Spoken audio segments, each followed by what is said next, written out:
రవీందర్ నిజంగా ప్రజలు కోరుకున్నట్టుగా ప్రజాప్రతినిధులు కాంగ్రెస్ ప్రజాప్రతినిధులు ప్రజల్లోకి వచ్చి వాళ్ళకి సమాధానం చెప్పే పరిస్థితిలో లేరు అనే విషయం చాలా స్పష్టంగా అర్థమవుతుంది. కానీ ఇప్పుడు ప్రభుత్వం ఇచ్చిన డేట్లని ప్రజలు నమ్మే పరిస్థితిలో లేరు. ఎక్కడ చూసినా కూడా కోతలు మాత్రమే విధిస్తూ వెళ్తోంది. ప్రజలు తీవ్ర ఆగ్రహంతో ఉన్నారు. మరి ఇమీడియట్ గా ప్రభుత్వం చేయాల్సింది ఏంటి?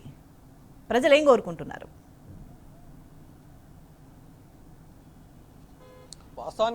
వాస్తవానికి ప్రభుత్వం పూర్తి స్థాయిలో భయపడుతుంది. అందుకు నిదర్శనమే స్థానిక ఎలక్షన్లు మాటిమాటికి 2 పర్యాయాలు పోస్ట్ పోన్ చేసుకోవడం రావడం. గ్రామ పంచాయతీ పూర్తిగా స్తంభించి సంవత్సరం పైగా అవుతుంది, 11 నెలలకు కాబోతుంది ఫిబ్రవరి వస్తుంది. ఈ నేపథ్యంలో కనీసం ఇక్కడ ప్రభుత్వం ఏర్పడిన తర్వాత 6 నెలల లోపల గ్రామ పంచాయతీ ఎన్నికలు నిర్వహించాల్సిన అవసరం ఉంటుండే. అందుకు అనుగుణంగా కేంద్ర గైడ్ లైన్స్ ఉన్నాయి, ఇక్కడ ఉన్నటువంటి ఆర్టికల్స్ కూడా చెప్పడం ఉంది. కానీ దానికి పూర్తి స్థాయిలో విరుద్ధంగా ఇవాళ అనుకూలమైన పరిస్థితి లేదు. అంటే అమలు కాని హామీలను ఇవాళ కాంగ్రెస్ ప్రభుత్వం ప్రజలకు చెప్పింది, ఆ హామీలను నెరవేర్చడంలో పూర్తి స్థాయిలో విఫలమైంది. హామీలను నెరవేరలేవు కాబట్టి రేపు స్థానిక సంస్థల ఎన్నికల్లో పోతే పరాభవం తప్పకుండా ఎదుర్కొంటామని కాంగ్రెస్ పెద్దలు ఆ రకంగా భావిస్తున్నట్టుగా స్పష్టంగా కనబడుతుంది.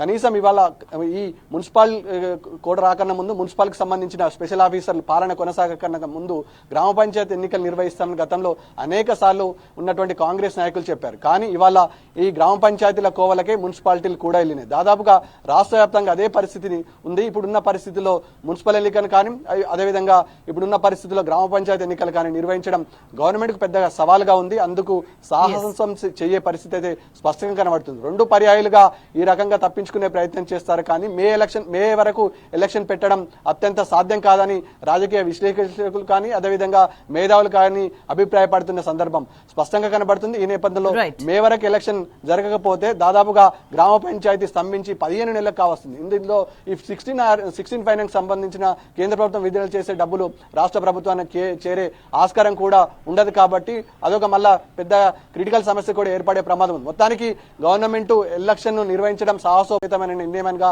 భావించవచ్చు. స్వేచ్ఛ.